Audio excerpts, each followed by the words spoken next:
This is the late evening of Saturday, the 8th of November 2025.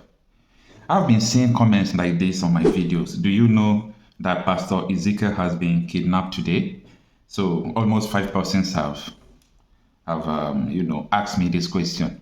Who is Pastor Ezekiel? Pastor Ezekiel is that pastor that is always raising alarm in Plateau State about the Christian genocide that is going on. The same pastor that made a viral video that when he's kidnapped, that people should not pay ransom that he told his family already.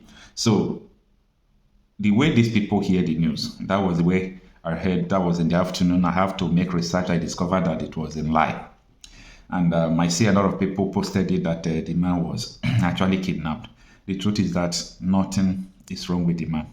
The man was not kidnapped. The man is fine. Okay, I am not that close to him, but I have people who are close to him who spoke to him this evening. So the man is fine. So it was those people that even told me about his situation. That recently he went to India to do operation. So he came back before doing all these things he has been doing. So the man is strong. Imagine carrying a newly surgery. You understand? Not up to 2 months. He's moving up and down, fighting for his people. It's not easy. So I understand the people's concern that such a man needs to be protected. Such a man needs to be guided. At least such a man, we can't use ear to hear that something is wrong with him. We raise alarm because he's like a god, not only to his people, I think to the Christendom from around the world. Because what he's doing is a matter of faith and courage. If someone don't have faith and courage, you can't do what he is doing. Ability to face your fear and see the truth the way he is. He is not the only pastor in Nigeria. We have general overseers, big men with private jet, with money. Those people, we know that if they speak, everywhere we shake, but they could not. For the best reason known to them. Even Bishop Matthew Kuka Bishop Matthew Kuka, that a lot of people are always looking at someone that have a voice that can speak for people. Bishop Matthew Kuka is compromised already.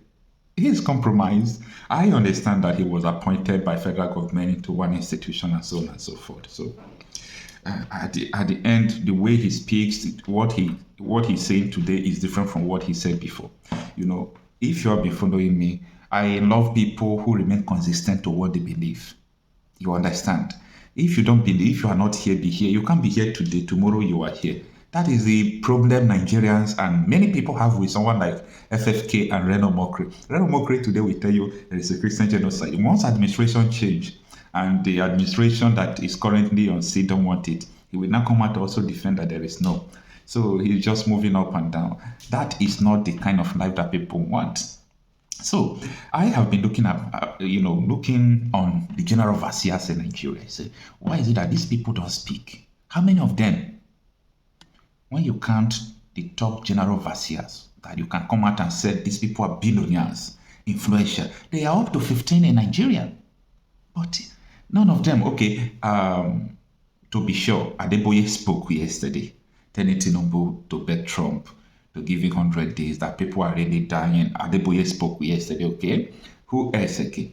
Then I saw whether it's Adefara saying who said that there is no Christian genocide. Because, no one is fighting for the people. But here is Pastor Ezekiel, taking everything on his shoulder. He understands that the people are after him, but his life as well is on the global hotspot. Okay? When I mean global hotspot, I'm talking about global sport. Everybody from around the world is connecting to that man because his message, when he was burying people, that mass grave, the thing went viral to the CNN, to the BBC. So people already know whom the man is. If anything happens to that man, that will, further cement to what everybody have been saying about the killings that is being targeted. So for now, the man is fine, and we don't pray, we don't wish that anything should happen to the man, because such a man is a god. You don't pray to lose such person. When you see good people like that, just like Delegiwa, just like Fela Kuti, and the rest of them who always fight for his people, just like Ojuku, just like Nnamdi Kanu, just like Sowore. I love people who always stand out. I don't get to know what to think about these people. of my own opinion, I love people who stand out, risk their life just because they want to save their people. That is the reality about everything, and that is the way life's supposed to be. So that is it. Thank you so much for listening. This is the only thing I want to take. If I get protected in my environment, please keep your roads, keep your schools. We just want to be safe. And that is the message we are sending to the Senate President. Please save our life and our people. We are not bothered about roads now or schools. Please save our lives. Our people's lives are in danger. Thank you very much. Your Excellency, Mr. Senate President, I thank you very much for permitting me under Order 41 to present to you the cruciating security problem, not only in my senatorial district, but across many other senatorial districts, especially by the senatorial district of my brother, Senator Karimi. And like I said, this matter becomes very urgent because of the fear that if we don't take very urgent action on this, it will definitely spread to other southern senatorial districts. In fact, I was discussing with Senator Fadansi on the sideline yesterday, and he asserted that they have started seeing the sign of this issue in their own senatorial district too. So that's why I find it very necessary to bring it to the notice of Senate so that we can quickly do something about it. The local government in my senatorial district that is mostly affected is one of the biggest local governments in the country. And I have the feeling that with much urgency, something must be done, and it must be done very quickly. With my permission, sir, I will briefly go through the urgent need to address insecurity in Kwara South Senatorial District and beyond, and particularly in the federal local government area, call for immediate and comprehensive federal intervention. The Senate notes with grave concern the escalating insecurity in Kwara South Senatorial District, especially in the federal local government area, where bandits' attacks, kidnappings, and killing have reached alarming levels in recent weeks. And I will want the Senate to take note that most of these people who are fleeing, straight away, they are going to Lagos to congest Lagos. And if they are not very careful, this thing will quickly snowball in Lagos State.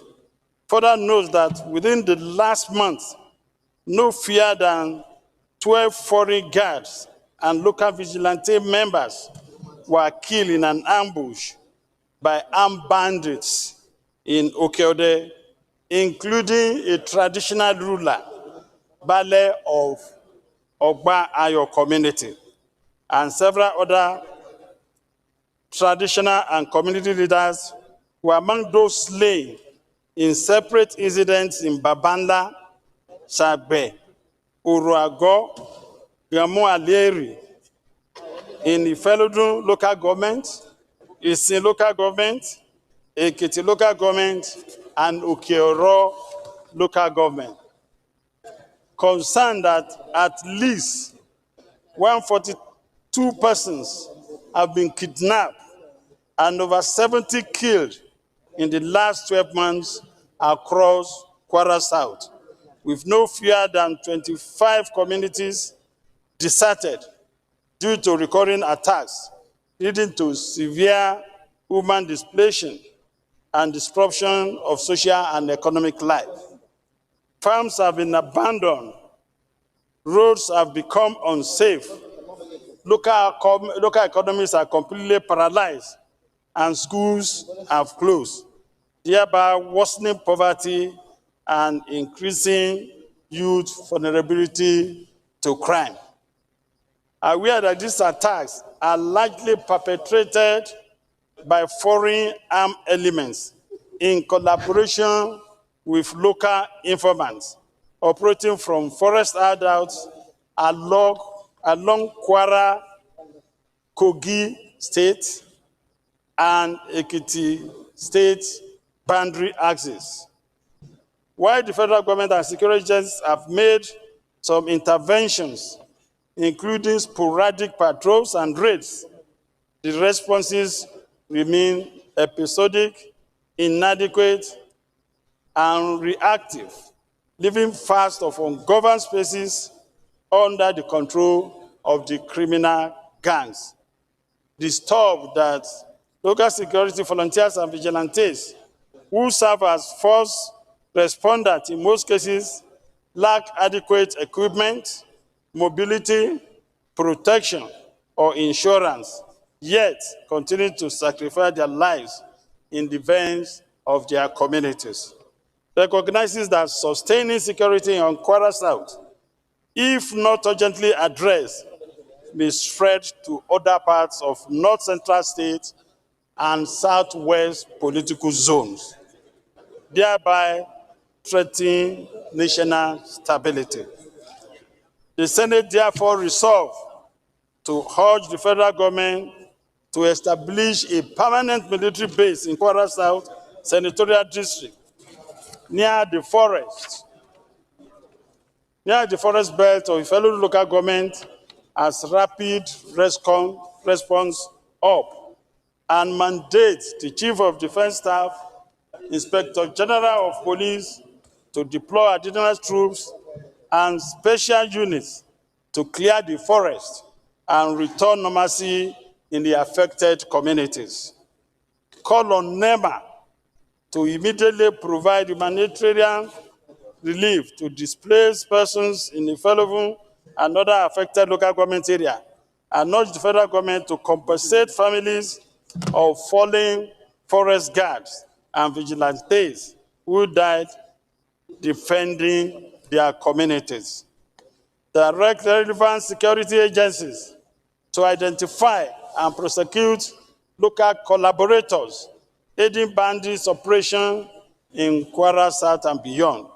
Mandate the Senate Committee on Defense, Police Affairs, and National Security and Intelligence to undertake on-the-spot assessment of affected areas and report back within 2 weeks. And mandate the Senate to invite the Minister of Defense, Chief of Army Staff, and Inspector General of Police to brief the Senate in plenary on the coordinated federal response to insecurity in Kwara South. Lastly, sir, observe 1 minute of silence in honor of forest guards, vigilantes, traditional leaders, and innocent citizens who lost their life to bandit attacks in Kwara South Senatorial District and Kogi State. Thank you, Mr. President. Mr. President, my colleagues, I want to thank the leader, the deputy leader for bringing this motion. The axis bordering Kwara South Senatorial District, Kogi West, and Niger State has become the axis of evil for these criminal elements. Mr. President, in the last 6 months, our people have been under attacks every day. Kidnapping, killing, and looting. In fact, a part of my senatorial district, every part of my senatorial district, all local governments my senatorial district has been attacked by these people. And they even took over some communities. In fact, one of the commissioners that traveled with my governor to the affected area called me yesterday and said, you know they have taken over these communities. They did not only take over, our people fled from those communities, and they broke down their homes and took over their homes. That is the situation we find ourselves. Mr. President, one of those guys that was kidnapped and was with the bandit for months, when he was released, he made a statement. It's all over the social media that one of the leaders of the bandits said, your senator, he built barrack for soldiers to attack us. Yes, I built barracks, which I financed privately. It cost me a lot of money just to ensure security of that environment. They said, go and tell him with his barrack and his soldiers, we are waiting and looking for them. That we have generals in the field here. Mr. President, we've got to do something about it. Yes, the federal government is trying. They are planning to set up the forest guard. It's a noble move. But we need to do something urgently. Some people are benefiting from this criminality. They may also be planning because they know that they are losing the election already. You know, during 2023 election, some people plan and already brought criminal elements to Nigeria in anticipation that they are going to lose election and that Jonathan will not. No, that was 2015. That Jonathan will not, 2019 I mean to say, will not leave government. But we thank God he left voluntarily. That was 2015. Yeah. Those same people, Mr. President, they are aware that Nigerians, they are now realizing that the good work that President Tinubu is doing and that their plan to stop him, they are not going to succeed. I guess they are resorting into violence.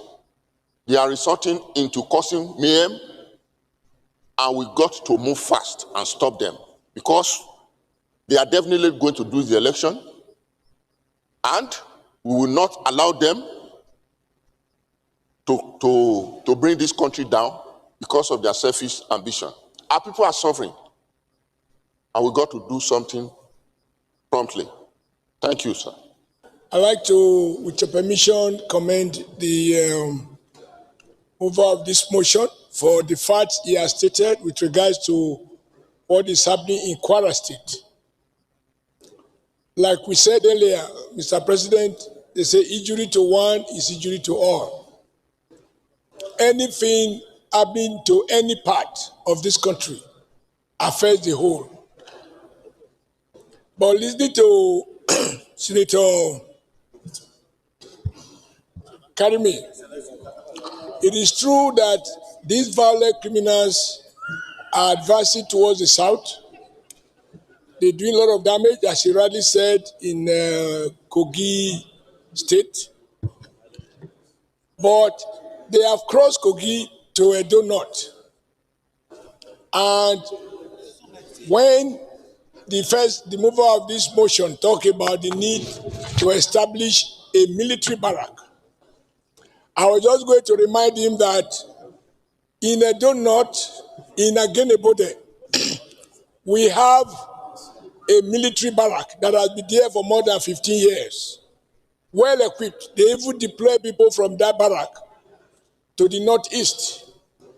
And yet, within that local government, we have experienced series of killings, including targeting students in a minor seminary many of whom have been kidnapped. They are Catholic priests, as well as some of the students.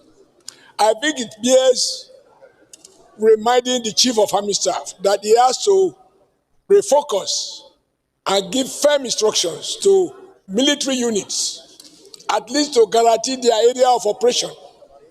But I have difficulties with the last part of my Karime statement about the political aspect. I think we have to be careful not to politicize what obviously is a criminality across the country.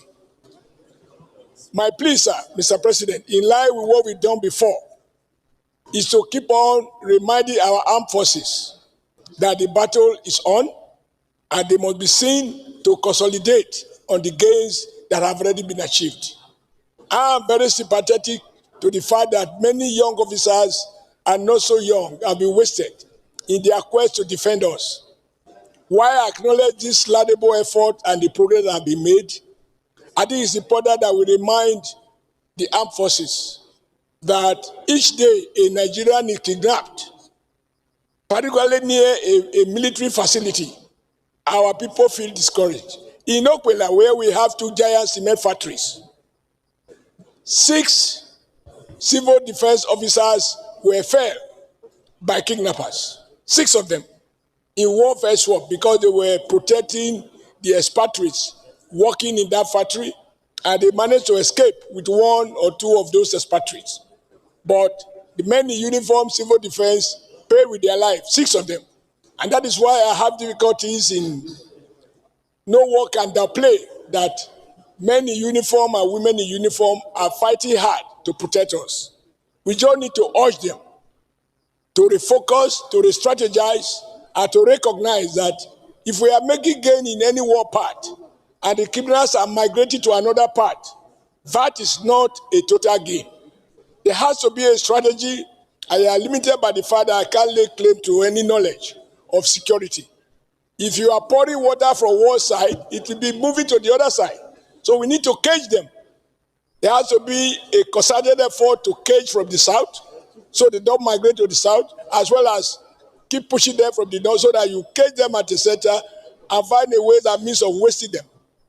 Otherwise, my fear is that each time something happens near an army installation, people say, if this can happen near a military barrack, what about those of us who don't even have military installation? But I want to acknowledge what the armed forces are doing. I want to acknowledge the progress that have been made, but they need to be reminded that they need to work harder. And that is why I was a bit worried last week when a former chief of defense staff published a book called The Stars. I wasn't quite sure what to make out of his interview the following day, when he seeks, in my view, to almost suggest that it's a political something. I think the armed forces have a duty to stick to their mandate, focus on the job at hand, and ensure that they do not allow distractions. I don't think this thing is just political. I think there are people who are determined to make money. They found kidnapping as rewarding. They find, yes, you kidnap somebody, you pay, regardless of what the government might say. Individual family people are unable to resist paying a ransom, and every ransom you pay is an incentive for more people, for the people to go back and kidnap again. But I want to salute the armed forces and urge them through your leadership, sir, that there is still much more to be done. Thanks. Lingering issue. In fact, on the floor here, it has become almost like a boring pastime. The tide of lamentations on issues of insecurity. And one wonders, with the gains of technology, why are we having this lingering crisis? I think the time has come more than ever before for us to rise and face this challenge headlong. And we shouldn't bring in politics. This is one issue that threatens the very fabric of our existence. One salutes the very bold efforts of our armed forces. But then we must appreciate the fact that security is everybody's concern, and that we cannot make any meaningful progress if we remained in the straits as we are. So on behalf of Ekpa South, I want to align that the migrant in Kwara is a toothache in Akwa Ibom. No part of this country is safe when another part is in trouble. So it needs, there's a clear need for us to look at this issue from a very broad perspective and approach the concern with every seriousness that this deserves.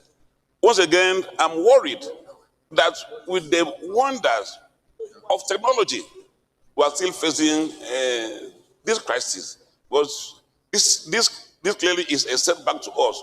But I believe that if we approach this issue as a collective, and then we strengthen our grassroots, I said earlier on this floor that once we strengthen our government system, we have had a pathway to fighting insecurity. Our grassroots, where these criminals come from, so every effort must be done to strengthen the machinery of government at the grassroots, and then we, as a people, must see these measles, because this has become a measles spreading very fast, and no part of this country is spared the agony of these measles. So, as a Senate, we have to work as a team, put aside politics, and address the major concern that this issue confronts us as a country. Thank you. Thank you. Thank you very much, the mover, for this motion. Your Excellency, I will not say much, but you remember when we confirmed the service chiefs, we vehemently agreed that we should set KPI for them and they should be reporting. Unfortunately, those KPIs were not set and no report is coming. Simply because you send us in the mass media that you killed 10 terrorists or 100 terrorists, it's not a report. You have to liberate areas so that we can see. Last time I reported in this Senate that progress has been achieved, and we were very grateful to the President and the armed forces. But unfortunately, Your Excellency, this progress is being mad. There is a renewed resurgence. Just in the last 2 months, Your Excellency, we know where the terrorists are gathering. It's in the public domain. Ordinary Nigerians need to see action. But today they will tell us they are here, tomorrow they are here. Everybody knows within our area. But we will not see any action taking place. That is to say, sir, we need this Senate to tell the armed forces to be reporting progress every week so that state by state, otherwise it will be a mess of all issues and we will not be seeing progress. Sir, I beg you that time is right now, that this problem is solvable. We have seen progress. We should not allow this progress to be derailed. We should pursue this remnant of these people so that our next election can be peaceful and sustainable. And we have something to sell to our people, sir. This is the only thing I want to take. If I get protected in my environment, please keep your roads, keep your schools. We just want to be safe. And that is the message we are sending to the Senate President. Please save our life and our people. We are not bothered about roads now or schools. Please save our lives. Our people's lives are in danger. Thank you very much, sir. Colleagues, I am Sadiq Suleiman Umar. I represent Kwara North. Mr. President, let me first thank our colleague, Senator Lala Ashiru, for bringing this to the Senate attention once again. Mr. President, my distinguished colleague, we've gone around this repeatedly, and for information, Kwara, we benefited from very good peace for a long time until the bandits and kidnappers started seeping in from the borders, and they started from my area, actually, the Kwara North. Alhamdulillah, the government of Kwara State, the federal government, there has been good collaboration and effort, and that side is being, brought under control. Now, they have moved to Kwara South again. And my sympathy to our people in Kwara South, because there has been a lot of suffering in that senatorial district as well. But the state government and the federal government are collaborating with the military structures as well as local vigilantes to see that this is brought to an end finally. However, Mr. President, while we represent our people and bring up what happens to them, the key tool we have as a legislature constitutionally is our investigative powers and our oversight function. And I think we need to bite harder. Our security committees, they need to be grilled better. They need to give us updates more regularly. Let's understand, what are the gaps? What do they need from us? As far as I'm concerned, as a National Assembly, we've been supporting these institutions. And of course, we hear various conspiracy theories that there are some people benefiting from this. Why shouldn't we know who these people are? These are the things we should pay attention to, Mr. President, and so that we can bring this to an end finally. Thank you very much. Mr. President, distinguished senators, the trajectory of the movement of insecurity in this country, if not nipped in the bud, has the potential of consuming the whole country. This problem of insecurity initially started in Borno State. It later on snowballed into the whole of the Northeast. It migrated to the North Central and is now migrated also to some part of the Southwest. So it has a Northwest. It has also consumed the Northwest completely. So it has clearly shown that it has the potential of consuming the whole country. Our military and our armed forces are doing enough. They are doing their best. But we still need them to do more, even with regard within the limited constraints of resources that they have at their disposal. In the process of this fighting this war, a lot of them have paid the supreme price and what have you. But that notwithstanding, we still expect more from them. And as a parliament that is responsible and responsive to the yearnings and aspirations of Nigerians that gave us the mandate to serve them, we are going to give them all the wherewithals for them to execute this war by way of appropriation and other legislative interventions. So I support this motion wholeheartedly and adopt all the prayers contained therein. Thank you.